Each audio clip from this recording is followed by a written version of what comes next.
Mm-mm. Kalau cekcok sih dibilang cekcok enggak ya, karena waktu itu sih bukan cekcok ya, karena kan ada forum rapat warga ya. Jadi kan kalau rapat warga kan kita kan bebas ya mengutarakan pendapat gitu kan. Eh, Memberi masukan. Nah, itu kebenaran kan waktu itu pembahasannya ada mengenai minum-minuman. Terus dia entah bilang apa gitu, terus suami saya jawab, apa hak Anda untuk bicara karena Anda bukan warga sini. Udah cuma gitu aja masalahnya. Iya, karena dia membahas minum-minuman ya mungkin dia nggak terima. Itu sih.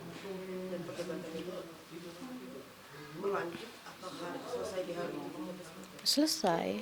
Karena kan namanya forum warga ya udah selesai gitu. Nggak ada yang sampai cekcot, berdebat gitu sama pelaku, nggak ada. Iya, hanya berdebat. Enggak intonasi kenceng, enggak. Jadi memang pas besoknya suami saya kirim WhatsApp gitu kan ke, kalau nggak salah ke istrinya, tolong bilang sama suami Anda apa gitu kan, saya nggak tahu ya karena waktu itu suami saya pernah cerita. Iya, saya bilang kalau nggak apa sih, kalau emang nggak setuju nggak apa gitu kan, Anda saya somasi gitu kan ya. Terus ya istrinya jawab, ya mungkin itu perasaan om aja gitu kan, kita di sini kan sama-sama tinggal di lingkungan gitu kan. Sebaiknya kita gotong royong gitu kan. Saling membaur itu katanya, saling membaur, tapi ya sendirinya suaminya aja enggak. Ya kalau misalnya untuk suami saya, ya suami saya nggak ada musuh, nggak ada dendam sama siapa aja. Ya nggak tahu kalau emang wataknya pendendam ya, sampai tega gitu ya menghabisi suami saya.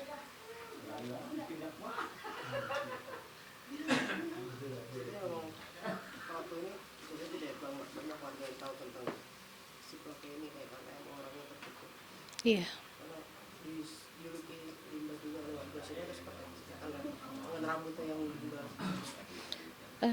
Iya, dengan rambut dia gimbal seperti itu, jarang bersuara, kita sempat bicara dulu bilangnya kita panggilnya limbat ya, karena kan rambutnya gimbal.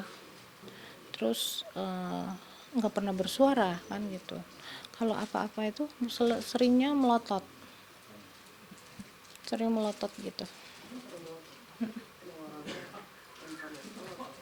Mungkin ya, karena waktu itu saya pernah berpapasan sama dia ya, berpapasan, saya ngantar anak saya sekolah, berpapasan sama dia, dia melotot.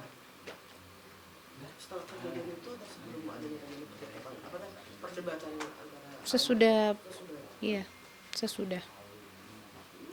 Terus sesudahnya juga saya pernah juga lewat depan rumah dia sama anak saya, dia lagi bersihin rumput ya, bersihin rumput apa mangkas pohon gitu.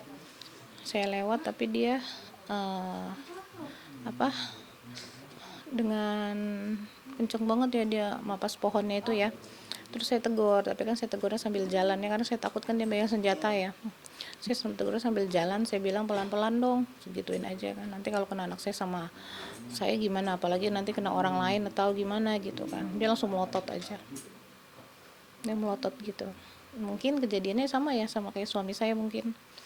Mungkin kan infonya kan dia lagi bersihin rumput juga katanya hari Minggu pagi itu, suami saya lewat. Nah mungkin suami saya negor juga kali ya, mungkin karena dia masih efek alkohol gitu kan, ditegur nggak terima, jadinya dia membabi buta ngabisin suami saya.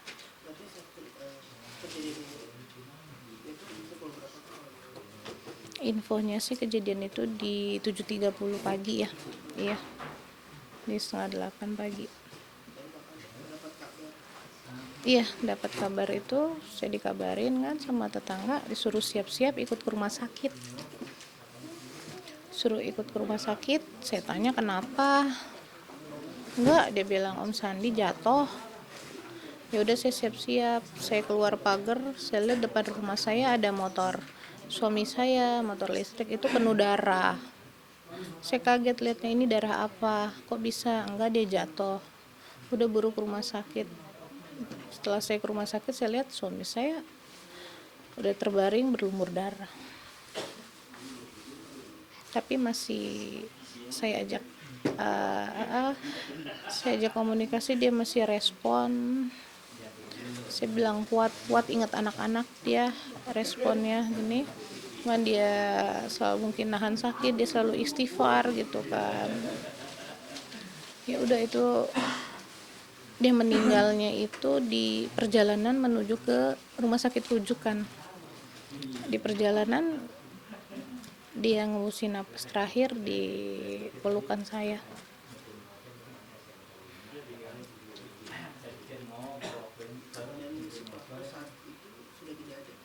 Enggak, kata infonya sih dia setelah menghabisi suami saya, dia pergi dengan diiri dua motor gitu, iringan sama istrinya. Iya, sama anaknya. Tapi setelah itu katanya istrinya pulang ke rumah, ditanyain dari mana, dibilang dari antar anak sekolah. Nah, itu kan hari Minggu posisinya. Iya.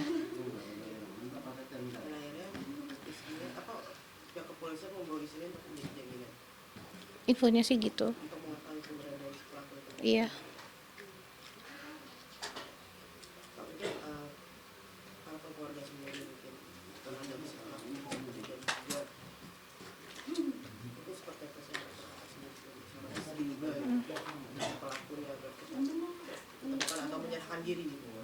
Ya, harapan saya ya, saya minta sama kepolisian ya untuk segera cepat ya nindak lanjutin kasus ini ya, semoga pelakunya cepat ketangkap ya, karena ya pelaku masih berkeliaran ya, dengan seenaknya dia ya masih berkeliaran, udah menghabisi nyawa suami saya. Kalau misalnya ini dia, tolonglah serahin diri gitu, tanggung jawab dengan apa yang udah dia perbuat gitu. Tapi kalau untuk nyerahin diri sih kayaknya enggak, karena tuh orang sepertinya gangguan jiwa.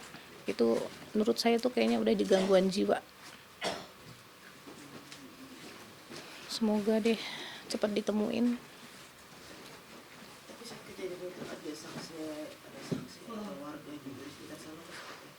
Katanya sih ada. Katanya ada yang melihat. Ada yang melihat terus, tapi pas dia melihat dia dipelototin sama pelaku. Dipelototin terus dia masuk. Terus saksi kedua katanya ya istrinya sendiri. Tapi kalau memang istrinya, saksi kedua istrinya sendiri. Kalau emang istrinya melihat itu suaminya berantem dengan dengan pembantaian seperti itu, kenapa dia tidak berteriak atau melerai suaminya sendiri gitu kan ya. Kalau misalnya dia tidak melerai, tidak berteriak ya, berarti kan dia udah kerjasama dong sama suaminya. Kalau memang dia melindungi suaminya ya, saya minta istrinya juga diadili. Iya, diadili. Karena dia melindungi pembunuh.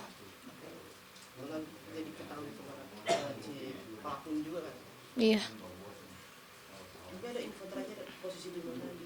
Kalau info terakhir itu posisi katanya sih di Karawang.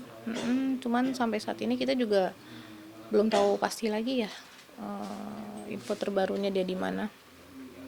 Ya mungkin sekarang ini mungkin dia udah tahu, udah nonton semua di media mungkin ya, dia sedang buron gitu ya. Tolonglah serahin diri gitu, jangan sembunyi gitu ya. Coba kalau ini terjadi sama keluarga dia sendiri gimana gitu kan ya.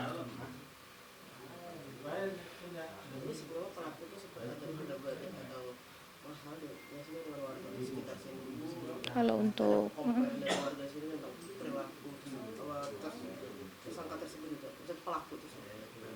kalau itu sih kurang tahu ya. Ya mungkin kan karena dia kurang membaur ya sama warga ya, kayak orangnya tertutup, sering menyendiri itu sepertinya.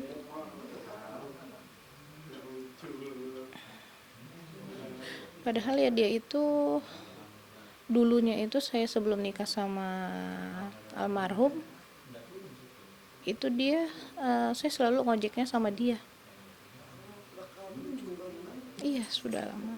Itu waktu saya belum nikah itu dia jadi langganan ojek saya. Cuma ya kok tega gitu ya, ngabisin orang membabi buta gitu ya. Ya itu pengaruh alkohol ya. Dulu waktu kakak masih di dia menjadi langganan ojek kakak, tidak ada yang aneh-aneh atau seperti apa seperti saat ini gitu? Kalau dulu ya semenjak jadi ojek itu ya nggak ada, tapi memang selama di jadi ojek saya tuh sepanjang jalan itu diem, dia tuh nggak ada suara, diem gitu ya, sama aja sama seperti ini, dia nggak ada banyak bicara, diem aja, nggak pernah ngeluarin suara. Iya. Sudah lama tinggal di sini dulu. Iya, makanya kadang kita dulu sering bilang itu sama istrinya, tuh suami lu gagu gituin kan. Gagu apa bisu, kok nggak ada suara gitu. Untuk panggilan sendiri ini akan berlangsung sampai hari apa sih? Sampai malam ke-7. Iya, karena saya minta sampai malam ke-7 kan biar almarhum tenang di sana. Dan ya saya janji juga sama almarhum, saya akan usut ini sampai tuntas ya, sampai pelakunya ketangkap ya, biar suami saya tenang. Nggak ada, nggak ada firasat. Iya, padahal itu sebelum kejadian itu saya ngobrol sama suami saya itu sampai jam 2 pagi, ngobrol makan